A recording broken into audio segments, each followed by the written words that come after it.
So does anyone have any questions for anyone on stage right now? Yes. So there's a question online. Is there any way to make an adopted child a mahram or for both parents? So the adopted child, um, um, can they become a mahram for both parents? The brief answer, with the mother, they can become, they, if they nurse before the age of 2, then the child becomes a mahram for them. So some of the restrictions, with respect to interaction, etc., no longer apply, because then it's she's considered their mother through nursing, right? But that that affects the mother, but not the father. So if the adopted child hits puberty, then the guidelines of interaction would apply in terms of hijab, for example, in terms of physical contact and so on. Um, but those are but in but it's, but that's not an exclusionary condition to adoption, in the sense that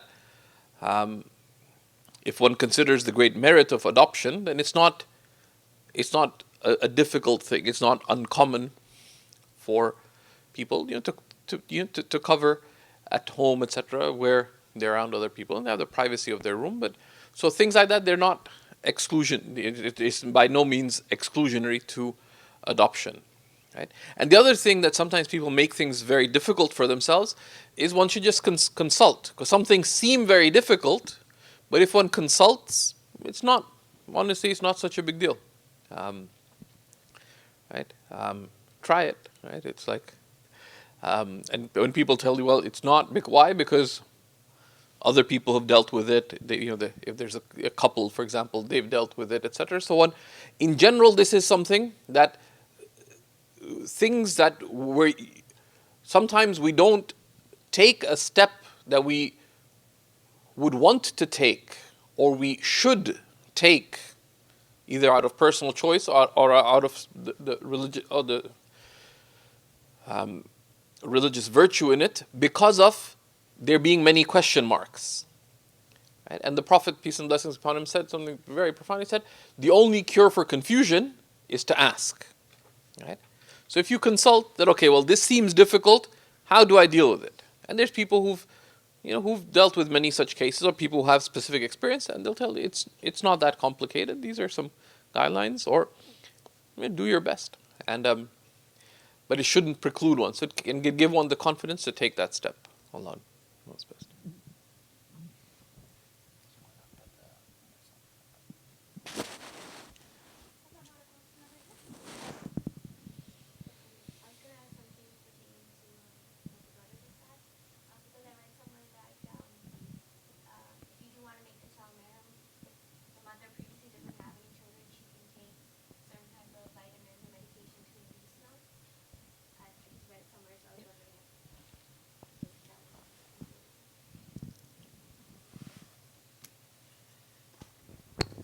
Assalamu alaikum. So yes, that is correct. I actually did that myself for all 3 of the children. There is a protocol. Obviously, you would have to talk to your healthcare practitioner, make sure that things are safe and okay. There's a prescription medication. There's a whole protocol that you would do, and it depends on your health and it depends on your situation and circumstances and how long it could take. But definitely, there is that possibility. If you want to look into more information about that, the information that I had found was on Jack Newman's website, and it was very, very thorough. So that's what I had done. I had found out about this, and then I went to my family doctor, spoke to her about if it was okay for me to do this, and she was very supportive of it. But that's where I found all that information, and that's the one I had followed.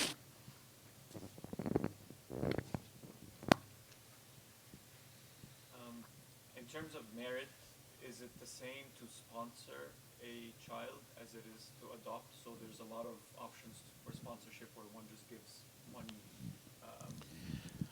So there's the same reward? I mean, there's various things. The virtue of an action has various components. So supporting,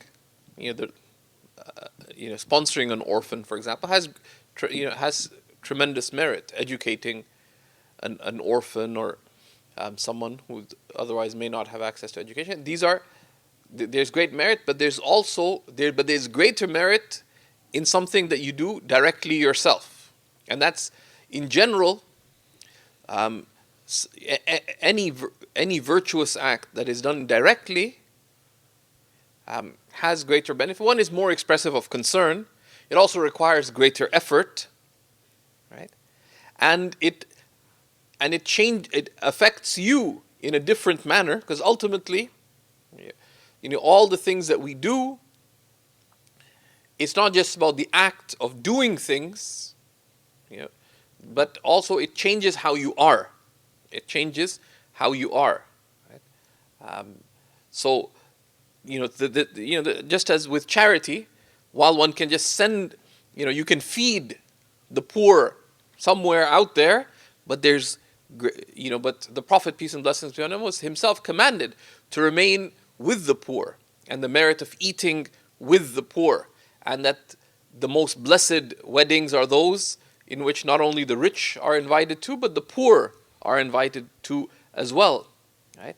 And even with servants, and in those times slaves, and if someone has servants, the sunnah is that you don't just feed your servants, but that you have them eat with you, right?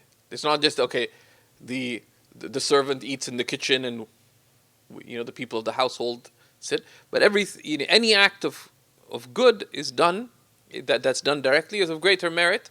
And here, above and beyond the financial aspect, the time invested, the concern invested, what it requires of patience and care and all these things, right? All of that, these are discrete acts.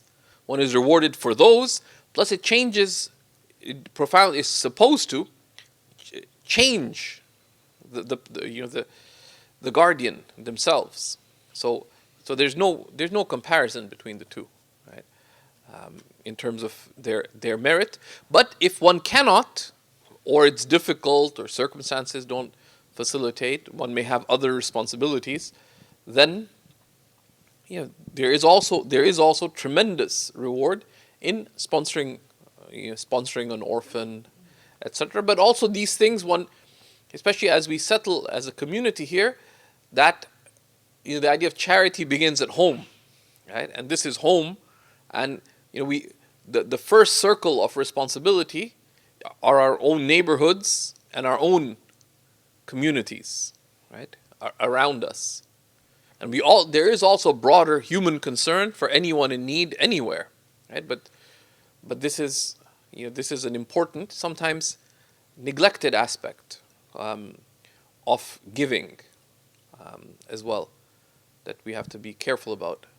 For example, when it comes to zakat, the obligatory charity, according to the vast majority of Islamic scholarship, it is disliked to send zakat overseas if there are poor and needy people in one's own area. And then there's details, unless the people elsewhere are more needy.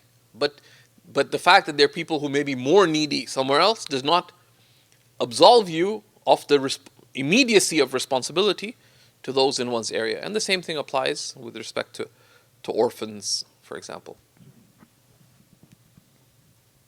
Sorry, Go ahead. can I add to that? Mhm. The best thing, I guess it's on, they turned it off. The thing I always talk to people who want to support adoptive parents is the best thing to do is to ask them what they need. So it may not be that they need babysitting or they need money or childcare or whatever, but I can tell you as an adoptive parent, the most fabulous things that ever happened to me was when I would come home from work after picking up my child at daycare, and my mom had come over and emptied my dishwasher and put my recycling out for me. And it was like, oh, thank you, Mom, or thank you, whoever. I had lots of little helpers that helped me along the way. And they knew me enough to know that's the best thing that you could have done for me, right? I didn't need them to parent my child. I didn't need them to, but some people would do that. There's lots of big families out there that need, they have soccer games and art class and tutoring and whatever. And so how can you help that family? How can you help them with providing all those things, not just financially, maybe financially is one way, but maybe offer to do a Saturday, and take them to soccer practice or whatever it is, so that the parents can also rejuvenate to meet all of their needs as well. So the best thing to do is ask, what can I do to help? And it may not be money at all, maybe time.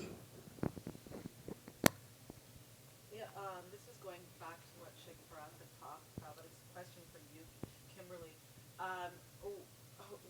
What are the category of children who are the most needy, who are not getting support in the system right now? I would say the children who are in most of need are the children who have the most needs. So the children who have been exposed prenatally to alcohol and drugs, the children who are medically fragile, those are the children who have delays. The children where there are multiple children in one family, that we want to keep siblings together. So a family who would not just take one child, but would take 2 children, 3 children. I've had a family start with 3 and end with 4. I had this family take 1 and end with 3. At some point, yes, your house is only so big. You have to say no sometimes too. But families who are willing to do whatever they can, and you'll find that if you do that, then there will be support along the way. And sometimes you do have to ask for support. But there are kids out there that are waiting. So kids who are going to need support for the rest of their lives, that will have delays. Those are the people that need protection. Those are kids who need protection and support and care the most. Now, what I noticed when you were doing your presentation, amongst the Aboriginal groups or the Native, they do customary care. And that's a group of people taking in, how does that work? So generally, they would happen where a child has status. So they would have Aboriginal status. What would be a community.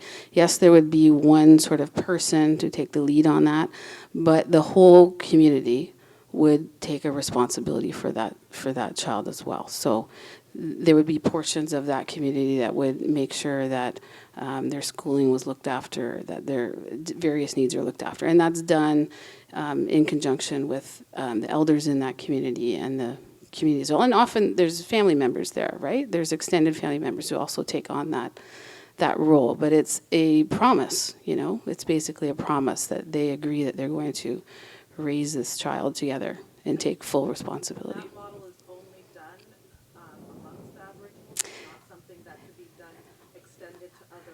I see where you're going, because it is very similar, right? It's something that could be applied to other cultures, I'm sure.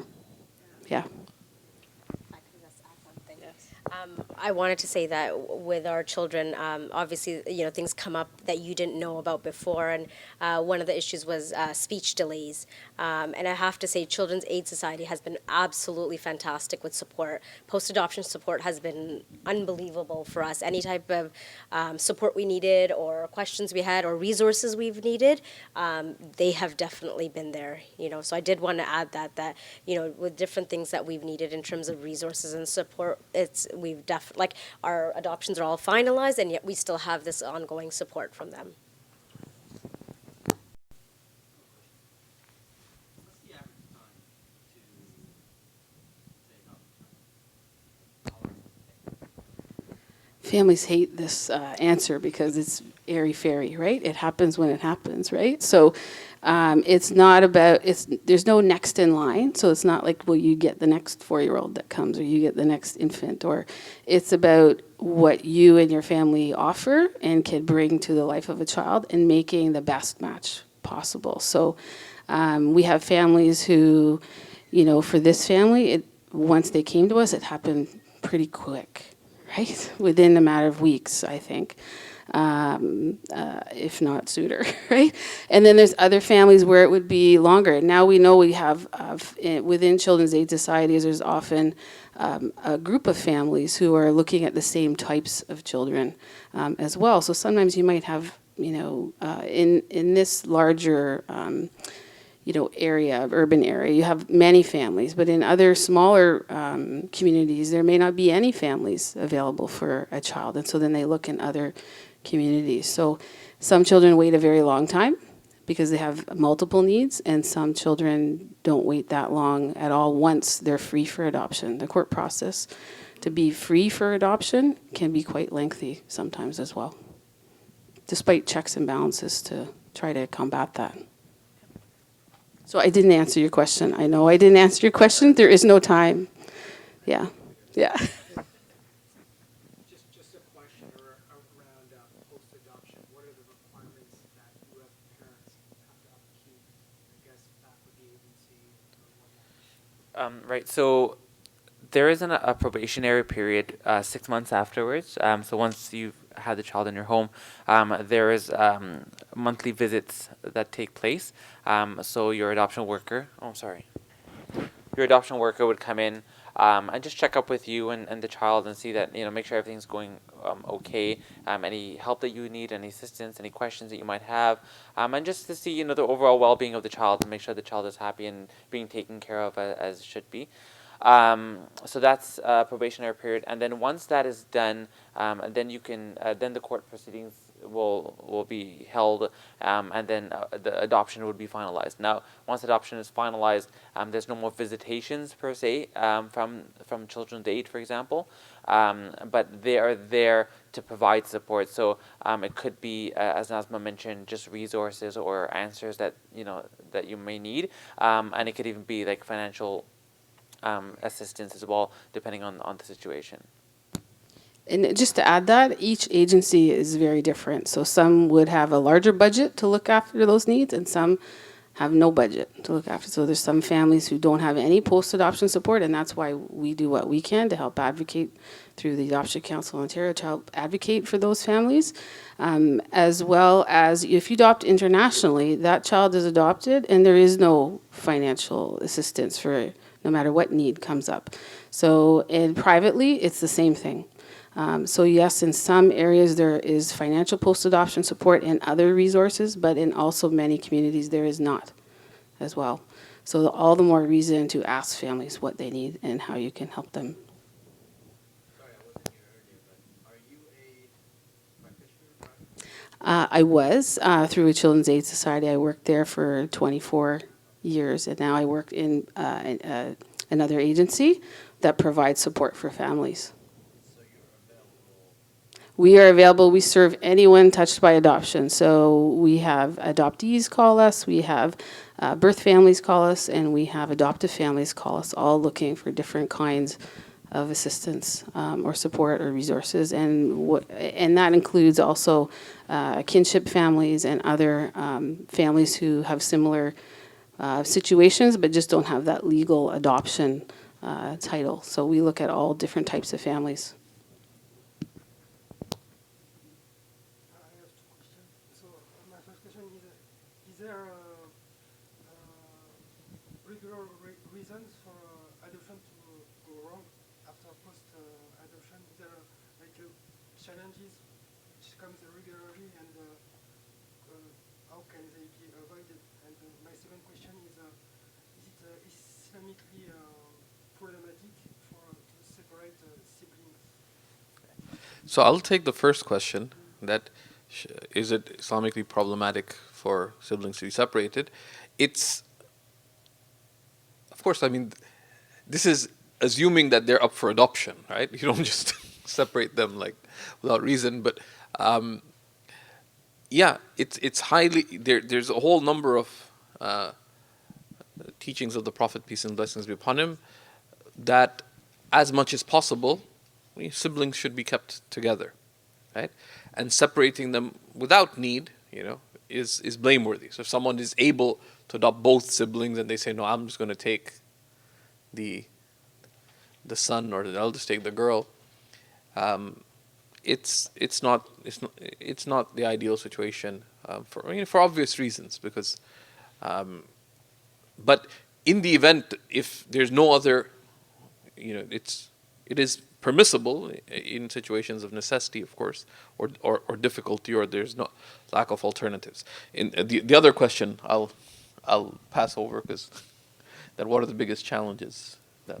So there are some challenges, but many of them are normal. So, and we try to normalize that for families. So kids will want to know what my story. They're developing their identities as they go through life, and they're trying to figure out, how do I fit in both families? How does my past and my present going to meld together for my future? And so those are all normal processes that all human beings have to go through. Where did I come from, and who am I, and where am I going to go? But for people who've been through adoption, there's an added layer of that, because they may not be totally connected to one or the other, and they have to figure out how to blend both worlds together. So those are normal things, and there's very normal issues that would come up for an adoptive parent, a birth parent, and adoptees, and those relate to the issues of loss. So things like rejection, grief, intimacy, mastery and control. And Naz talked a bit about, her issues around this is you can't control some of these things. And so where does that play out in other areas of your life? Those are things that you need to pay attention to. But those are normal for the circumstances, and we try to educate people on that, to be aware of them and to look at them. And then there's other, for some children, there will be some other challenges that might come up because of their genetic history, because of the trauma they've experienced. And that's where we also try to educate parents as well. How can you help this child? You may have to parent some children differently. They're not going to respond the same way as, quotes, traditional parenting. They're going to need to connect differently. And they're going to need somebody to advocate for them in various places, either in childhood or throughout their life as well. Yes, too. What I wanted to say, it's so true. Each child is very different. When we got our oldest one, he was 11 months and transitioned very easily, alhamdulillah. The second one was almost 14. He was 14 months when he came, and he struggled with the transition. That transition actually took over a month during visitations to slowly get him adjusted. And we saw the difference between the ages that, and it's not to say that, I don't think it's necessarily the age, but it was the child as well. That, some kids just take a little bit longer, and you're going to have to understand and be patient. It's scary, even as an adoptive parent. It's like, how do I help this child through this difficult transition? But it is also a difficult transition for a parent. So it's, it's fair to say that it's going to be a transition for both of you, and there's going to be ups and downs, and it's true, just get, as much support as possible from everyone and anyone, whether it's through these agencies or your family or friends, but being prepared mentally that it's not necessarily going to be a smooth ride. And then when we got my daughter, she came 6 months after we adopted our second one. And it was a huge transition for the family. For the kids, my two sons were trying to adjust to each other, and then we threw in a new one into the mix. So you could see them act out in different ways because they were just they were still young. At that time, they were 3, 2, and under 1. So they were really trying to adjust to each other. And you do. My daughter, I remember she was very young. She was 2.5 months, and she would cry. She wasn't colicky. And we were saying that we think this was during the transition period, a different sense. Just because she's a baby, it doesn't mean that, things aren't changing for her as well. And it could be scents and sounds and all of that. And I remember her crying, and it was overwhelming for me because I'm trying to comfort this little baby and not know what's wrong. So it's a huge, huge transition for them, and to be prepared for that. I think for post-adoption, be prepared that there's going to be ups and downs, and every single thing that happens, you're like, I wonder why this is happening. Is there a medical reason this is happening? Is there something that happened in the family's history, the biological family's history, that there's a reason that this is happening? So I think that post-adoption, it just almost never ends because there's always going to be questions that the child has or the transitions, and it's just ongoing. So almost just to mentally be prepared for that. Yeah, if I can just quickly add just one thing as well, like, children who are in foster care or, who are eventually adopted, they they do require special care, and they do face special challenges that birth children may not necessarily have to face. I remember one quick story that when we visited the foster family, I think of our second son, the two foster siblings, when he was in foster care, the two foster siblings were actually in the same room, so the cribs were right side by side.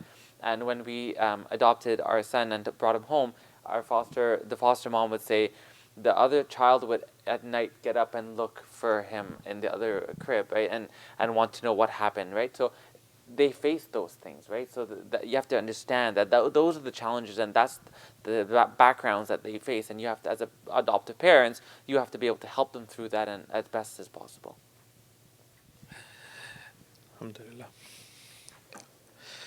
Just one one point as well. Another way with respect to adoption, and there's adoption. There's other related areas, is that as a young community, there are numerous areas of service, right, where there are great needs within our own community, just as there are in broader society. But as a young community, we have within our own Muslim community very limited social services, and for a lot of people, right, this is a huge opportunity. It's a challenge. It is off the beaten path. But it's not so off, because there are degrees in social work and this and that and so on, and it's an area where our community needs to invest both its financial resources, but also people need to invest. That this is something, this is a challenge, this is an opportunity that I want to take on, and these are all communal obligations. You're rewarded for it with the reward of of doing something obligatory, and few people die of hunger. So if you're gonna have something to do in this life, might as well do something a little more meaningful than a lot of the stuff we engage in. So there's a great opportunity there that we should consider, and while there's guidelines that need to be upheld religiously, there is nothing there that should prevent someone who wants to consider adoption from doing so.